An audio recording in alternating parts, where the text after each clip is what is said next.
Joy, gimana kabar kalian? Saya percaya kalian semua diberkati dan senantiasa di dalam Tuhan. Sebelum kita memulai lesson kita, ada 3 info yang perlu kami sharekan. Yang pertama ialah bagi kalian yang ingin mengikuti iCare dan merindukan untuk tertanam di sebuah community, kalian boleh mengkontak nomor di bawah ini.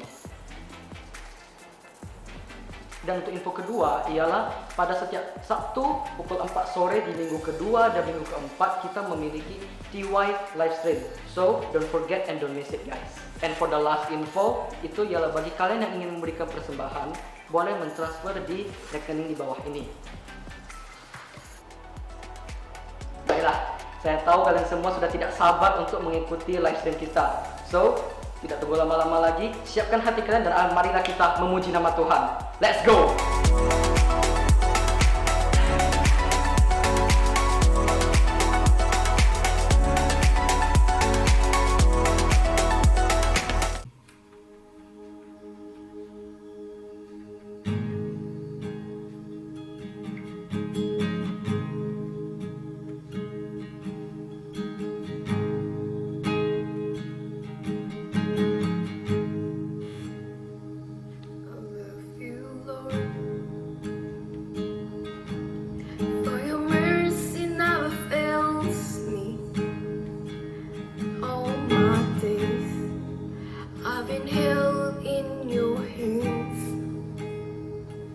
From the moment that I wake up until I lay my head, oh, I will sing of the goodness of God. 'Cause all my life you have been faithful, and all my life you have been so good. With every breath that I am able,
Hi Teens and Youth, are you doing good? How is your life? Aku berdoa teman-teman semua tetap berada di dalam kondisi yang baik dan juga tidak dalam kondisi yang galau. Dua bulan ini kita akan sama-sama belajar dalam satu topik besar, yaitu Leading Inside Out. Kita akan sama-sama belajar bagaimana menjadi berkat di dunia ini dan juga bagaimana kita memimpin orang lain melalui kehidupan kita yang akan menjadi teladan bagi orang lain. Dan saya percaya teman-teman, di mana kita akan melalui topik ini kita akan belajar bagaimana memimpin kehidupan orang lain untuk bisa mengenal Kristus. Dan di dalam iCare-TY teman-teman, minggu lalu kita sudah sama-sama belajar nih, ya. Kira-kira hati seperti apa yang harus kita miliki sebelum kita memimpin orang lain. Dan kira-kira apa yang harus diberesin dulu dari dalam sebelum kita melakukan sesuatu yang benar di luarnya teman-teman. Nah, mungkin banyak nih yang bingung. Waduh, apa ya maksudnya ya? Untuk itu teman-teman, saya ajak teman-teman semua tetap dalam stay connected di dalam iCare. Dan yang belum tertanam, yuk kita sama-sama tertanam di dalam iCare agar kita bisa belajar mengenai firman Tuhan dan juga bertumbuh bersama. Nah, jadi sebelum kita masuk ke dalam topik kita hari ini, mungkin banyak sekali teman-teman semua yang setelah mendengar leading, memimpin, ada yang berasa kayak gitu loh. Banyak sekali anak-anak muda yang merasa, bagaimana sih untuk memimpin? Kan aku masih muda, belum bisa memimpin toh. Kenapa ya? Ada orang-orang yang berpikir seperti itu, anak-anak berpikir seperti itu. Nah, mungkin ada yang merasa terlalu muda dan memimpin adalah peran orang dewasa seperti saya ini untuk memimpin. Tapi kira-kira apa ya kata firman Tuhan mengenai memimpin ini teman-teman? Yuk kita sama-sama buka di 1 Timotius 4 ayat 12. Berkata demikian, jangan seorang pun menganggap engkau rendah karena engkau muda. Jadilah teladan bagi orang-orang percaya. Dalam perkataanmu, dalam tingkah lakumu, dalam kasihmu, dalam kesetiaanmu, dan dalam kesucianmu. Artinya apa ya teman-teman ya? Ternyata walaupun kita masih muda, kita tetap bisa memimpin teman-teman. Ya, tapi gimana caranya? Kalau teman-teman kita ada fokus pada saat pembacaan firman Tuhan, kita sama-sama melihat dan mendengarkan, pastinya teman-teman tahu jawabannya. Yes, jawabannya very simple, tapi sangat sulit untuk dilakukan. Apa itu teman-teman? Jadi teladan. Dalam kehidupan kita, ya, kita adalah garam dan terangnya dunia. Untuk itu kita harus menjadi teladan sesuai dengan firman Tuhan. Untuk itu judul khotbah hari ini adalah Be an Example. Oke? Nah, jadi tujuan kita berada di dalam dunia ini menjadi teladan adalah untuk menjadi berkat bagi sesama kita dan membawa kemuliaan bagi Tuhan kita. Dan seharusnya segala sesuatu yang kita lakukan di dalam dunia ini tidak boleh lari dari kebenaran firman Tuhan. Serta kita harus menunjukkan kehidupan yang patut untuk dicontoh, untuk menjadi teladan bagi orang-orang lain di sekitar kita. Baik bagi keluarga kita, teman-teman kita. Oke, begitu juga di dalam melayani dan memimpin kehidupan orang lain. Bagaimana orang lain bisa mengikuti Kristus kalau setiap perbuatan kita itu tidak menjadi contoh yang baik, teman-teman. Perkataan dan juga tingkah laku kita itu tidak sesuai dengan firman Tuhan. Gimana orang mau ikut Kristus gitu loh. Kita harus menjadi contoh yang baik teman-teman. Jadi teladan yang baik. Agar orang lain bisa mengenal Kristus melalui perilaku kita, perkataan kita dan sebagainya. Sama seperti Yesus yang menjadi teladan sempurna bagi kita. Firman Tuhan mengajarkan kita bukan hanya untuk menjadi orang-orang yang biasa-biasa aja. Tapi firman Tuhan mengajarkan kita untuk melayani dan memimpin orang lain untuk mengenal Kristus. Tetapi bagaimana sih sikap kita seharusnya untuk menjadi pemimpin, melayani orang lain, menjadi teladan sehingga orang lain bisa mengenal Kristus dari kehidupan kita.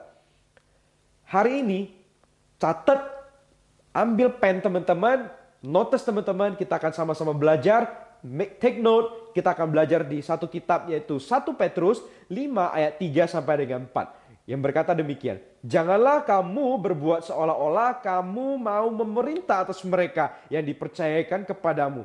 Tetapi hendaklah kamu menjadi teladan bagi kawanan domba itu.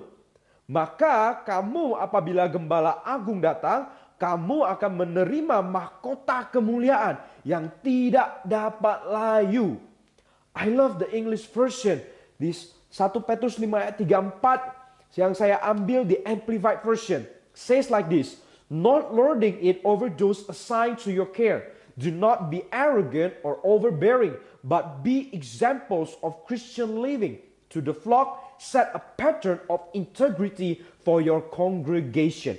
And when the chief shepherd Christ appears, you will receive the conqueror's unfading crown of glory. Wow, di sini Rasul Petrus mengajarkan kita kalau untuk menjadi seorang pemimpin untuk tidak menjadi sombong. Jangan menjadi seorang yang arogan dan tidak memiliki rasa mau menguasai semuanya. Tetapi hendaklah kita melayani dan memimpin dengan memberikan teladan bagi orang-orang yang kita pimpin, teman-teman. Wow, what a revelation. 1 Petrus ini luar biasa, teman-teman. Tapi yang menjadi pertanyaannya adalah, gimana sih caranya memberikan teladan? Sebelum kita menjadi teladan itu, apa sih yang harus kita mengerti? Apa sih yang harus kita pelajari, teman-teman? Saya akan bagikan 3 poin penting hari ini. Jadi yuk, saya ajak teman-teman semua, kita bisa mencatat fokus dan setiap daripada poin-poin tersebut. Dan saya percaya dan saya yakin bahwa Tuhan pada hari ini akan berbicara kepada teman-teman, dan ketika 3 poin ini disampaikan, sesuatu akan berubah dari dalam kehidupan teman-teman, dari sudut pandang, cara berperilaku dan berpikir teman-teman. Jadi kira-kira apa sih yang harus kita miliki sebelum kita menjadi pemimpin atau teladan? What we need to do? We need to know who we are. Kita harus mengenal diri kita. Kenalilah siapa diri kita, teman-teman. Kita hanyalah alat yang akan dipakai Tuhan untuk melayani sesama kita. We just a tool. Kita hanya alatnya doang, teman-teman. Tanpa kita, Tuhan juga bisa memakai orang lain untuk menyembah Dia. Tuhan juga bisa memakai orang lain untuk melayani Dia. Untuk itu, teman-teman, nggak perlu sombong, teman-teman. Nggak perlu sombong. Karena ada firman Tuhan mengatakan, bahkan Tuhan bisa menggunakan batu, teman-teman, untuk menyembah Dia. And then, jangan merasa besar, teman-teman, atau sombong ketika kita mendapatkan kesempatan, kepercayaan untuk melayani. Maybe as a worship leader, maybe as a musician, maybe ada di sini teman-teman yang adalah seorang leaders. Nggak perlu sombong, teman-teman. Kenapa? Karena tanpa kasih karunia, teman-teman nggak akan bisa sampai di situ, teman-teman. Oke? Nggak akan bisa sampai di situ. Untuk itu makanya teman-teman jangan merasa ingin menguasai yang kita pimpin. Jangan ingin menonjol. Jangan rasanya I'm the best. Akulah yang harus berkuasa di dalam pelayanan ini atau dan sebagainya. No. Segala sesuatu yang kita pimpin itu semuanya adalah milik Tuhan. Kita alatnya doang. Masa kita mau menguasai yang dipimpin Tuhan? Yang bener aja dong. Nah, and then kita harus mengenal diri kita bahwa kita ini adalah orang-orang yang terbatas. Kita memiliki kekuatan yang terbatas, kita memiliki kepintaran yang terbatas. Untuk itu kita harus tertanam di dalam iCare, di dalam komunitas-komunitas yang baik, agar setiap daripada kita ada seorang brother keeper or sister keeper dalam kehidupan kita yang selalu mengingatkan kita bahwa betapa terbatasnya kita ini. Dan kalau kita tahu, teman-teman, kita mengenal, kita mengingat kalau kita ini juga adalah orang berdosa yang seharusnya enggak layak tapi dilayakkan oleh Tuhan, itu akan membuat kita untuk tidak menghakimi orang lain. And then setelah kita tahu siapa diri kita, ya, kita udah tahu kita ini adalah orang-orang yang berdosa, ya. Kita sudah tahu identitas kita sebagai seorang teladan itu adalah kita adalah alatnya Tuhan untuk dipakai Tuhan. And then poin kedua, apa yang harus kita lakukan sebagai seorang teladan, teman-teman? We need to walk the talk. Kita harus lakukan apa yang kita katakan, teman-teman. Yesus mengajari murid-muridnya untuk menjadi contoh. Ya, tetapi Yesus sendiri menjadi contoh di hidupnya sendiri. Yesus tuh nggak buka seminar, teman-teman. Yesus tuh nggak buka kelas, ya. Dia nggak buka kursus, dia nggak buka private lesson, ya gitu loh. Oke, jadi ini ya caranya untuk tips-tipsnya, step-stepnya agar orang bertobat. Nggak ada, teman-teman. Ini ya caranya, step-stepnya. Hari ini kita akan bab 1 kita akan belajar bagaimana memberi makan 5.000 orang. No, you never do that. Dia nggak melakukan seperti itu, teman-teman. Tetapi Yesus menunjukkan teladan hidupnya setiap hari bersama-sama dengan murid-muridnya. Dia mengajak murid-muridnya, lihat kehidupan saya, see my life, see what am I doing right now. Yesus nggak hanya sekedar wacana tanpa terlaksana. Dia nggak hanya wacana terus, aku akan melakukan ini, melakukan itu, melakukan ini, melakukan itu. Tetapi dia nggak hanya omong besar. Dia melakukan semua yang dia katakan, teman-teman. Sebagai seorang pemimpin di dalam generasi yang let's say cukup kritis pada saat ini. Nggak cukup hanya berkata-kata indah, teman-teman. Tapi harus ditunjukkan dan dinyatakan dalam tindakan yang nyata. Dalam cara kita berbicara, dalam cara kita memperlakukan orang lain, termasuk keluarga kita sendiri. Walk the talk artinya kita hidup dengan integritas. Enggak hanya bicara tapi nggak ada buktinya, teman-teman. It will be a nonsense kalau kita ngomong tapi nggak ada buktinya, teman-teman. So, kita nggak perlu ketika melihat orang yang belum percaya Tuhan, kita bilang, Yesus mati buat kamu, Yesus mati buat kamu, Yesus mati buat kamu. Nggak perlu, orang malahan kabur, teman-teman. But there's a quote said like this, people's life will change not when we talk about Jesus, but when they see Jesus inside us. Orang-orang bertobat bukan karena kita terus ngomong tentang Yesus, ngomong tentang Yesus, ngomong tentang Yesus. Tapi perilaku kita tidak seperti Yesus. Orang-orang bertobat ketika mereka melihat Kristus yang nyata melalui kehidupan kita, teman-teman.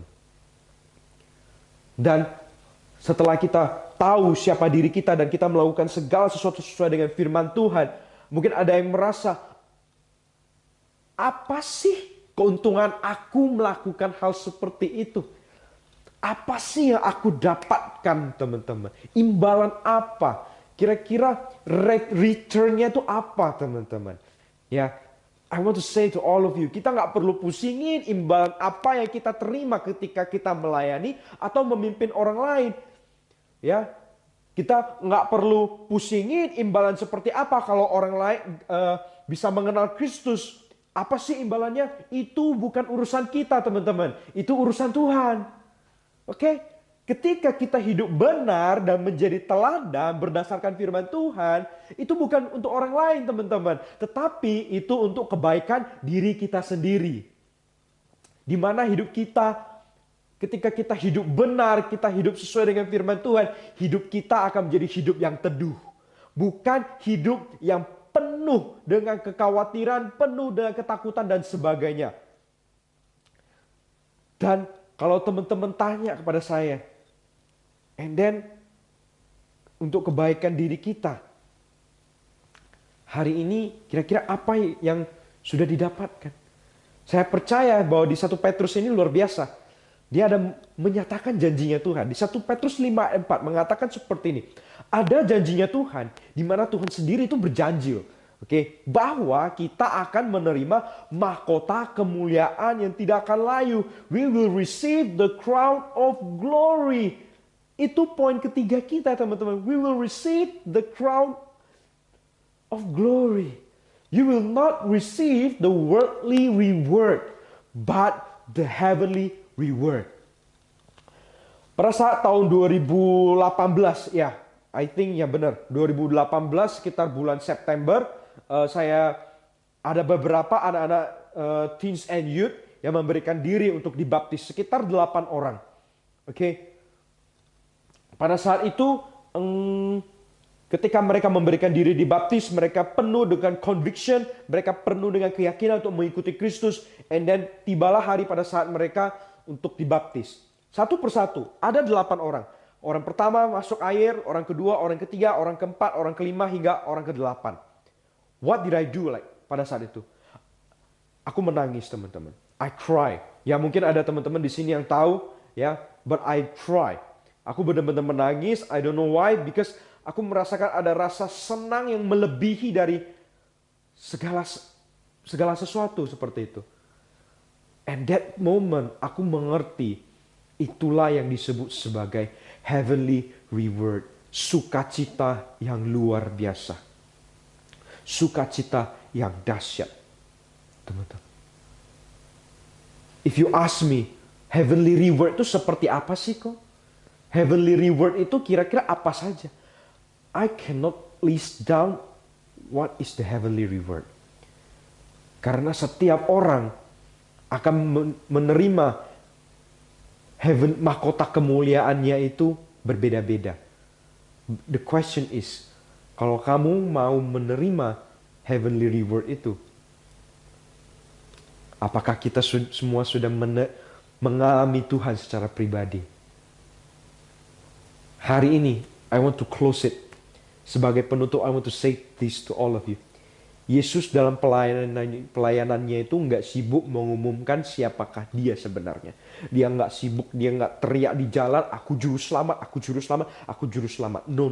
He never do that. Sekalipun dia adalah Allah itu sendiri, tetapi dia menunjukkan melalui pelayanannya dan menjadi teladan yang sempurna bagi dia. Dia menunjukkan melalui actionnya kalau dia itu adalah juru selamat, teman-teman. Di mana dia taat kepada Bapa untuk tetap berjalan menuju ke Bukit Golgota untuk disalibkan dan mati di kayu salib untuk teman-teman semua dan saya. Itu adalah teladan yang sempurna, teman-teman. Pastor Edmund Chen pernah mengatakan seperti ini. It's not the way we lead, but it's the way we live. Izinkan saya untuk berbagi kesaksian. Pada saat tahun 2012 atau 2013, saya udah lupa. Saya masih ingat pada saat itu saya dan satu keluarga baru mengenal Kristus. Ya, kita baru ke gereja, kita baru pulang dari retreat, and then singkat cerita, pada saat itu saya belajar bahwa pada saat makan itu harus doa. Nah, yang makan nggak doa itu siapa? Ayo, oke? Nah, jadi pada saat makan itu harus doa, teman-teman. And then aku berdoa pada saat makan. Aku belajar pada saat pertama kali. And that moment, ayah dan ibu saya melihat bahwa saya mulai doa makan. Dan mereka mulai perlahan-lahan, mereka juga belajar untuk doa makan. Hal yang simple, hal yang kecil. Tapi, kalau kita lakukan dengan sungguh-sungguh dan untuk memuliakan nama Tuhan, itu akan menjadi hal yang luar biasa, teman-teman. Tindakan yang kecil akan memberikan dampak yang besar. Perkataan kita enggak lebih penting daripada tindakan kita. Our life speaks louder than our words. Dan aku ingin menutup dengan satu quotes daripada Billy Graham mengatakan seperti ini. We are the Bibles the world is reading. We are the creeds the world is needing. We are the sermons the world is heeding. By Billy Graham. We are the living Bible. Dan saya percaya melalui kehidupan kita yang akan menunjukkan terang, banyak beribu-ribu jiwa akan diselamatkan. Banyak anak-anak muda yang akan memberikan hidupnya untuk bisa mengalami Tuhan. Let us pray. Father, I just want to say thank you Tuhan, Engkau yang berbicara ya Bapa setiap daripada kami ya Bapa. Aku berdoa ya Tuhan, hari ini ya Tuhan kami sudah belajar ya Tuhan. Kami akan menjadi teladan ya Tuhan bagi orang-orang sekitar kami ya Tuhan. Begitu juga untuk bagi keluarga kami ya Bapa. And I pray Lord Father in heaven Tuhan, Engkau yang akan berbicara tanpa henti ya Tuhan dalam kehidupan kami. Engkau yang akan memampukan kami ya Bapa, sehingga setiap daripada apa yang kami lakukan ya Tuhan, semua untuk memuliakan nama-Mu ya Bapa. Thank you Lord, hamba-Mu telah berhenti berbicara. Kami berdoa Engkau yang akan tidak pernah berhenti berbicara untuk anak-anak-Mu ya Bapa. Thank you Jesus, in Jesus mighty name we pray. Yang percaya kita sama-sama katakan Amin. So, I'll see you guys again. God bless you all. Nah, gimana guys sharingnya tadi? Saya percaya kalian semua pasti diberkati dong dengan sharingnya ya kan? Jadi bagi kalian merindukan untuk sharing-sharing yang lebih amazing lagi, tetap pantengin YouTube channel kami FGF DYC Medan Kota. Dan jangan lupa berkat itu untuk juga dibagikan ke semua orang. Jadi jangan lupa untuk like, comment, share, and subscribe. And we will see you on our next DY. God bless you all.